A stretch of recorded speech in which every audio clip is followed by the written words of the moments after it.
Something is happening right now that every gun owner in America needs to understand.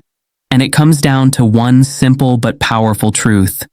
In this country, your Second Amendment rights are not the same depending on where you live.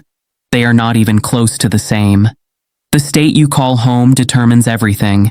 It determines whether you can carry a firearm in your car without a permit. It determines whether you need government permission to buy a handgun. It determines whether you can carry concealed in a grocery store, a park, or a house of worship. It determines whether the government keeps a record of every gun you own. It determines whether your neighbor or even a family member can petition a court to take your firearms away without you ever being convicted of a crime. Same Constitution, same Second Amendment. Completely different reality depending on which side of a state line you are standing on. Today we are going to rank the best and worst states in America for gun owners, not based on politics, not based on which party controls the state house, based on the actual laws on the ground, based on what real gun owners experience every single day. Permit requirements, carry laws, storage mandates, red flag laws, waiting periods, magazine restrictions, and registration requirements. We are going deep on 3 states in particular: Texas, California, and Florida. 3 of the biggest states in America. 3 of the most talked about when it comes to gun rights. 3 places where the contrast between gun-friendly and gun-restrictive law is sharper than almost anywhere else. Then we will zoom out and rank the broader national landscape so you understand where every corner of this country stands. By the end of this, you will have a complete picture of which states protect your rights and which states erode them, which states welcome gun owners and which states treat them like suspects, and which states are moving in directions that every gun owner needs to watch closely right now. Let us start with Texas. For decades, Texas carried the reputation of being the most gun-friendly state in America almost by default. But the reality of Texas gun law for most of its history was actually more complicated than that reputation suggested. For years, Texas was behind states like Arizona and Alaska when it came to the actual legal framework for carrying firearms. Texas required a license to carry for a long time. It had restrictions that more libertarian-leaning states had already eliminated. Then everything changed, and it changed fast. In 2021, Texas passed constitutional carry, also called permitless carry. That law removed the requirement for a license to carry a handgun for most Texans who are legally allowed to own a firearm. You do not need a government-issued permit. You do not need to complete a state-mandated training course. If you are legally allowed to possess a firearm under federal law, and you are 21 or older, you can carry a handgun, concealed or openly in most public places in Texas. That single law put Texas firmly in the top tier of gun-friendly states overnight. But Texas does not stop there. Let us look at the full picture. Texas has no state-mandated waiting period for firearm purchases. When you buy a gun from a licensed dealer and the federal background check clears, you can take that firearm home the same day. No artificial delay. No mandatory waiting. No state forcing you to wait 3 days or 5 days before exercising a right you just exercised. Texas has no state-level firearm registration requirement. The state does not maintain a database of who owns what guns. Your firearms are your private property, and the state of Texas does not keep a list of them. Texas has no restrictions on so-called assault weapons at the state level. Texas has no magazine capacity limits. You can own and use standard capacity magazines, extended magazines, whatever the manufacturer produces, without running into any state restriction. Texas has a preemption law. This means local governments, cities, and counties cannot pass their own gun laws that are stricter than state law. This is enormously important because it means the rules do not change when you cross into Austin or Houston or Dallas. The same state law applies everywhere within Texas borders. No patchwork of city-by-city restrictions to navigate. Texas also has strong self-defense laws. The castle doctrine in Texas is robust, protecting your right to use deadly force to defend yourself in your home. And Texas has a stand-your-ground framework that extends those protections beyond your home in many circumstances. Texas does not have a red flag law at the state level. There is no mechanism in Texas for a court to issue an order temporarily confiscating your firearms based on a petition without you first being charged with a crime. In states with red flag laws, that process can move remarkably fast and can result in your firearms being taken before you have any meaningful opportunity to defend yourself legally. In Texas, that mechanism simply does not exist. There are still some restrictions worth knowing. Carrying in certain locations remains prohibited even under constitutional carry. Schools, polling places, courts, and establishments that derive more than 51% of their income from alcohol sales are among the places where carrying is restricted. Private property owners can also prohibit firearms on their property through proper legal notice, and Texas law respects those rights. Overall, Texas earns its place among the top tier of gun-friendly states in America. Constitutional carry, no waiting periods, no registration, no assault weapons restrictions, no magazine limits, a strong preemption law, and no red flag law. It is one of the most permissive and protective environments for gun owners anywhere in the country. But is it the absolute best? That is a debate worth having, and we will come back to it. First, let us go to the other end of the spectrum. Let us talk about California. If Texas represents one end of the gun rights spectrum in America, California represents the other. Not because California gun owners are less dedicated to their rights. Many of them fight every single day in one of the most hostile environments in the country. But the legal landscape in California is, by almost any objective measure, the most restrictive for gun owners of any major state in America. Let us walk through what it actually means to be a gun owner in California right now. California requires a firearm safety certificate for anyone purchasing a firearm. A written test administered by a certified instructor.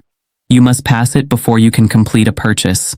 This adds time, cost, and a government-controlled gateway between you and your constitutional right. California has a 10-day waiting period for all firearm purchases. Every single one. It does not matter if you already own 50 guns. It does not matter if you are in fear for your safety and need a firearm immediately. You wait 10 days. No exceptions. No other constitutional right in America works this way. California has an assault weapons ban. Certain semi-automatic rifles with specific features are illegal to purchase or possess in their standard configurations in California. Rifles that are completely legal in Texas or Florida are criminal contraband simply by being in your California home. California has a 10-round magazine capacity limit. Magazines that hold more than 10 rounds are illegal to possess. This means that standard factory magazines for many of the most popular firearms in America are illegal in California. The magazine that came in the original box with your legally purchased handgun in Texas is contraband the moment you bring it into California. California has a handgun roster. This is a state-maintained list of approved handguns that can be legally sold by dealers. Because of requirements that are increasingly difficult to meet with modern manufacturing technology, the list has been shrinking for years. Many popular handguns available at any gun store in Texas simply cannot be purchased new in California. California requires background checks for ammunition purchases. Every single time you buy ammunition, you must submit to a background check. Buying a box of shells at a sporting goods store requires the same government check as purchasing the firearm itself. California has a red flag law that is one of the broadest in the country. Family members, co-workers, employers, employees, teachers, and law enforcement can all petition a court for a gun violence restraining order. If the court issues that order, your firearms must be surrendered. The process can move quickly. You can lose access to your guns before you have had a meaningful opportunity to contest the petition. You have not been charged with any crime. Your firearms are taken based on what someone else claims about what they think you might do. California also effectively has a de facto registration system. The combination of the dealer record of sale process, background checks for ammunition, and other record-keeping requirements means the state has extensive information about who owns firearms in California. For gun owners in California, the daily reality is a constant negotiation with one of the most restrictive legal environments anywhere in the country. Many have chosen to leave. California has seen significant outmigration of gun owners to states like Texas, Nevada, and Arizona, and the gun laws are frequently cited as a primary reason. Now let us talk about Florida, because Florida is one of the most interesting and important states in the country when it comes to gun rights, and it does not always get the specific attention it deserves. Florida occupies a unique and somewhat complicated position on the gun rights spectrum. It is a state with a strong gun culture and a Republican-dominated state government in recent years. But it also has some significant restrictions that surprise people who assume Florida is as permissive as Texas. Let us start with what Florida does well for gun owners. Florida passed constitutional carry in 2023. This was a major development that brought Florida in line with the growing number of states allowing permitless carry. Prior to 2023, Florida required a concealed weapon or firearm license. Now, law-abiding Floridians who are legally allowed to possess a firearm can carry concealed without a state-issued permit. Florida has no state assault weapons ban. The semi-automatic rifles that are illegal in California are completely legal in Florida. There are no state-level restrictions on the configuration of semi-automatic firearms. Florida has no magazine capacity restrictions at the state level. Standard capacity magazines are perfectly legal. Florida has strong preemption laws. Like Texas, Florida prohibits local governments from enacting gun laws stricter than state law. This creates consistency across the state and protects gun owners from a local patchwork of conflicting regulations. Florida has a robust stand-your-ground law, one of the most well-known in the country. The law provides strong legal protections for individuals who use force in self-defense when they are in a place they have a legal right to be and are not engaged in criminal activity. Now here is where Florida gets complicated, and this is the part that surprises people. Florida has a 3-day waiting period for handgun purchases. This waiting period has been in place for decades and has survived multiple attempts to repeal it. You buy your handgun on Monday. You take it home on Thursday. There is no option to waive the wait even if you already own firearms or have a valid carry permit. Florida raised its minimum age for purchasing all firearms, including rifles and shotguns, to 21 following the Parkland shooting in 2018. Federally, the minimum age for purchasing long guns from a licensed dealer is 18. Florida went above the federal requirement. An 18-year-old who can legally purchase a rifle in Texas cannot legally purchase that same rifle at a Florida gun store. Florida also has a red flag law, passed in the same 2018 legislation. Florida's red flag law allows law enforcement to petition a court for an order to temporarily remove firearms from someone deemed a risk to themselves or others. Florida's red flag law is not as expansive as California's, since only law enforcement can initiate the process rather than private individuals. But it still represents a mechanism by which your firearms can be temporarily confiscated without a criminal conviction. So where does Florida land overall? It is a genuinely pro-gun state with constitutional carry, no assault weapons restrictions, no magazine limits, strong preemption, and robust self-defense laws. But the waiting period, the raised purchase age, and the red flag law keep it from reaching the very top tier. Solidly pro-gun, but not unreservedly so.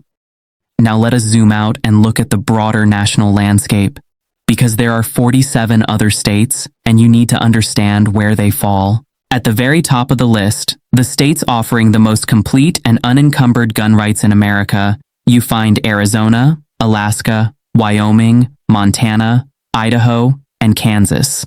These states have constitutional carry, no assault weapons bans, no magazine restrictions, no waiting periods, no red flag laws, strong preemption, and strong self-defense frameworks. Many have passed Second Amendment sanctuary laws declaring that state and local law enforcement will not enforce federal gun regulations the state deems unconstitutional. Arizona in particular deserves special mention. Constitutional carry since 2010, making it one of the earliest adopters in the modern movement. No permit requirement for open or concealed carry. No waiting period, no registration, no assault weapons ban, no magazine restrictions. One of the strongest preemption laws in the country. No red flag law. For many gun rights legal experts, Arizona is the gold standard of what a truly gun-friendly legal environment looks like. Wyoming has made aggressive moves to position itself as one of the most gun-friendly states in the country. Beyond constitutional carry and no registration, Wyoming passed legislation explicitly nullifying certain federal gun regulations within state borders. Legally contested territory, but it reflects a genuine political commitment to gun rights that goes beyond rhetoric. States like Tennessee, Georgia, Oklahoma, Arkansas, Missouri, Indiana, Iowa, and Ohio occupy a strong second tier. Most have passed constitutional carry laws within the last 5 years. Most have preemption laws. Most have no assault weapons bans or magazine restrictions. These are states where gun culture is strong, the laws generally reflect that culture, and gun owners can exercise their rights without navigating a bureaucratic obstacle course. Texas and Florida both fit comfortably in this strong second tier, clearly pro-gun with real constitutional protections, but with some limitations that keep them from the very top. Then there are the increasingly contested middle states. Virginia, Colorado, Michigan, Minnesota, and Wisconsin occupy a middle ground that has been shifting in recent years. Virginia, in particular, has undergone a dramatic transformation. A state that was once reliably gun-friendly has passed universal background checks, a red flag law, and a 1 handgun per month purchase limit within the last several years. These are laws that would have seemed unthinkable to Virginia gun owners a decade ago. Colorado has followed a similar path, passing a red flag law, universal background checks, and magazine capacity restrictions, despite having a strong outdoor and hunting culture. The lesson from Virginia and Colorado is one of the most important lessons in this entire conversation. Gun rights can change fast. The legal environment that protects you today can be dismantled quickly when political power shifts. What Virginia gun owners had 10 years ago is not what they have today, and that change happened within a single decade. At the bottom of the national rankings sit the states where gun owners face the most restrictive legal environments in the country. New York requires a permit to possess a handgun in your own home, not to carry it, to own it in your house. The permit process can take months, involves background investigations and personal interviews, and is subject to significant local discretion. New York also has an assault weapons ban, a magazine capacity limit, a red flag law, universal background check requirements, and local New York City restrictions that add an additional layer on top of state law. New Jersey requires a permit to purchase a handgun. You must obtain that permit before you can even complete a purchase. Assault weapons ban, 10-round magazine limit, extensive licensing, a political environment consistently hostile to any relaxation of restrictions. Massachusetts has one of the most complex gun licensing systems in the country. 2 types of licenses, requirements that have historically been subject to local police chief discretion, an assault weapons ban, an overall regulatory framework that makes Massachusetts one of the least accessible states for gun owners in America. Illinois requires every gun owner in the state to have a firearm owner's identification card. You must have a FOID card to legally possess a firearm or even ammunition in Illinois. This card requires a background check and can be revoked. It creates a statewide database of gun owners. Illinois was the last state in the country to pass concealed carry legislation, doing so only after a federal court ordered it to act.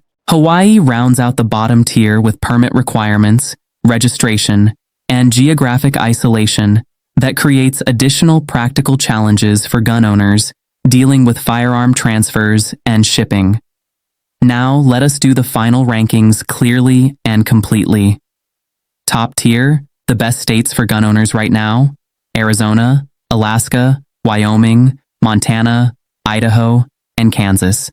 Constitutional carry, no registration, no waiting periods, no assault weapons bans, no magazine restrictions, no red flag laws, strong preemption, strong self-defense laws, strong second tier, Texas, Tennessee, Georgia, Oklahoma, Arkansas, Mississippi, Alabama, Florida, South Carolina, North Dakota, South Dakota, Utah, and West Virginia.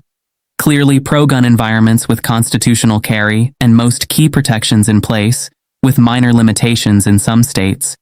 Middle tier, generally pro-gun, but with meaningful restrictions. Indiana, Iowa, Ohio, Missouri, Nevada, New Mexico, and North Carolina.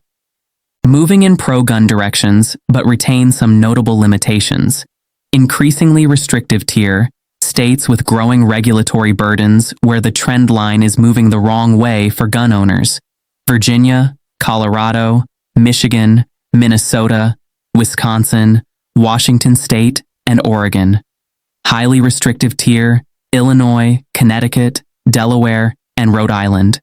Extensive licensing, assault weapons bans, magazine restrictions, red flag laws, and an overall adversarial stance toward gun ownership. Bottom tier, the worst states for gun owners in America: California, New York, New Jersey, Massachusetts, Maryland, and Hawaii. In these states, gun ownership is legal but buried under requirements, prohibitions, waiting periods, permit processes, and bureaucratic gauntlets that make clear these governments view gun ownership as a problem to be managed rather than a right to be protected.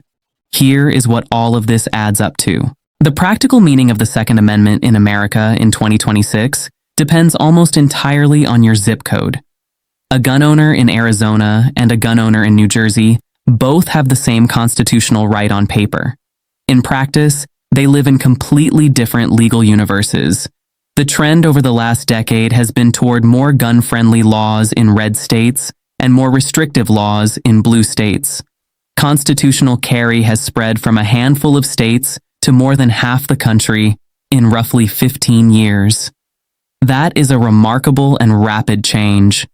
At the same time, the states moving toward restriction have been passing increasingly creative and aggressive legislation.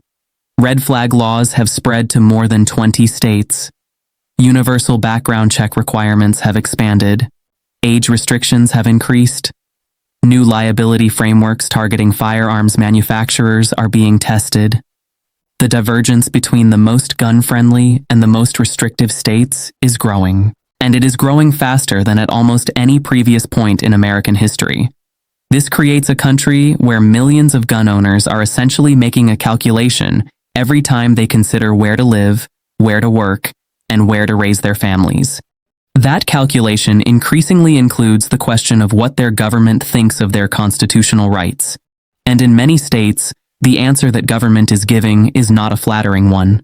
The states at the top of this ranking are there because gun owners in those states have been organized, engaged, and willing to fight for their rights over many years. The states at the bottom are there because the political battles over gun rights have been going badly for a long time, often because gun owners were not engaged until restrictions were already in place. Your state is somewhere on this spectrum right now.